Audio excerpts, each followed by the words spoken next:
Ngayong araw, isang murang tattoo na naman ang bibigay natin para sa isang cook na nagluluto from Antipolo City na dumayo pa dito sa Baras na ating tattoo studio na nagsama pa ng tropa niyang nananahimik na dapat magpapatato ng minimalist kaso nagbago ang isip.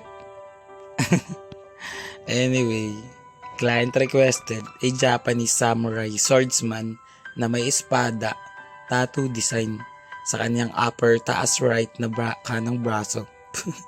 Ano daw? Ang gulo. Originally, may pagka-oriental ang gusto niyang design. Pero nung ipinakita ko sa kanya tong black and gray na hindi colored, nagustuhan naman niya.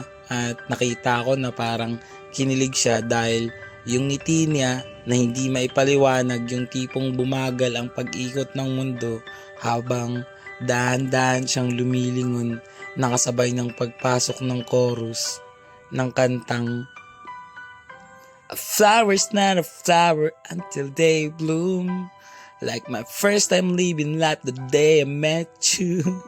Hate to think that humans have to die someday. 1,000 years won't do.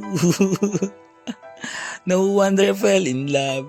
Even though I'm scared to love, baby, I know the pain is unbearable. There's no way." Pinsalay kinamada, pisibining may salamang ka. You've turned my limits into a bouquet. Ay, sorry na, sorry. Wala lang, gusto ko lang kumanta. Anyway, ulit. Itong si Bossing nga pala. Maaga pa kesa sa early bird. Paano ba naman 9 AM usapan namin. Tapos akalain nyo yun, 7 AM pa lang andito na agad kumakatok na pagbuksan daw ng pinto ang sarado na closed. Actually, mas okay naman talaga yung maaga. Kasi sabi nga sa kasabihan na sabi ng matatanda, daig ng maagap ang late. Hindi, daig ng maagap ang masipag. Yan dapat. Dumating to si boss, nasa naglalaway stage pa ako sa unan at naglalakbay ang kaisipan sa paraisong Malardin ng Eden. May mga namumukadkad na bulaklak, mga paro-parong lumilipad-lipad, yung kumikislap ang paligid. Tapos hinahabol ka ng zombie. Yung mabilis yung takbo na punit-punit yung damit at maraming nagkalat na maitim na dugo sa buong katawan, tapos bali-bali pa yung buto sa mga braso. Ay, ganda ng setting kaso bangungot pala. Buti na lang maagap siya dumating. Nagising ako.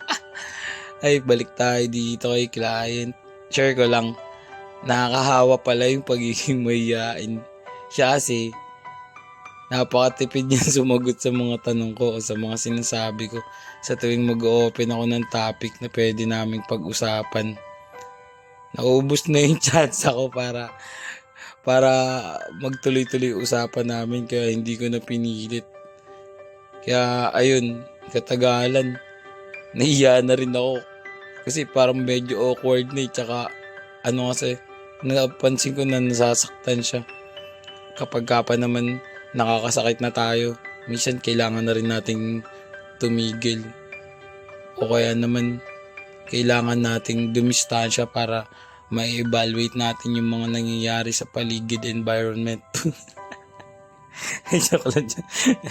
Teka, napahaba na naman itong kwento ko para sa sa sorry, hindi ako makamove on. Napahaba na naman yung kwento ko ngayong araw. Basta para mabilis yung usapan natin, kung trip nyo yung mga gantong klase ng black and gray at kaya may iba kayong request na tattoo minimalist o kung ano man yan, pwede nyo akong kontakin sa FB page ko, More Than Vlogs. Pwede nyo rin akong text o kaya tawagan sa cellphone number ko 097082500395. Yan, basta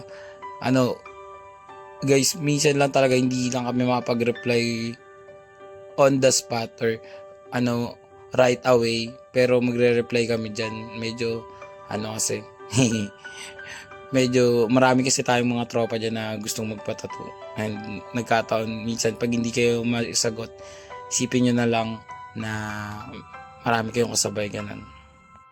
Pero huwag kayong mag-alala guys dahil ginagawa ng team namin yung lahat ng makakaya namin para maipakalat ang murang tattoo sa buong daigdig. Gusto ko nga palang sabihin na maraming salamat sa lahat ng walang sawang sumusuporta at nagtitiwala sa atin. Bago matapos ng video, panoorin na natin tong tattoo client review. Ano ba yan? Let's go. Boss, tapos na yung tattoo natin. Ano masasabi mo? It's the goods, boss. Yan o. Rate mo na yan agad boss, 1 to 10. 10 plus 10. Yun o. Taga saan ka pa nga galing boss? Pagpili, boss. Pagpili.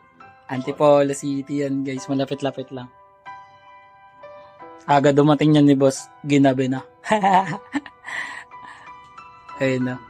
Iba yung design yan kanina eh. Pero in-expect mo boss, ganyan yung kakalabasan ng gawa natin. Pero meron siya dala-dala kanina, kakaiba yun. Oriental siya, tapos ito yung in-offer natin sa kanyang design. Ulit ka pa ba boss? Oh, boss. Sige, salamat sa tiwala. Thank you, boss. Kunyari masaya ka boss. Joke lang.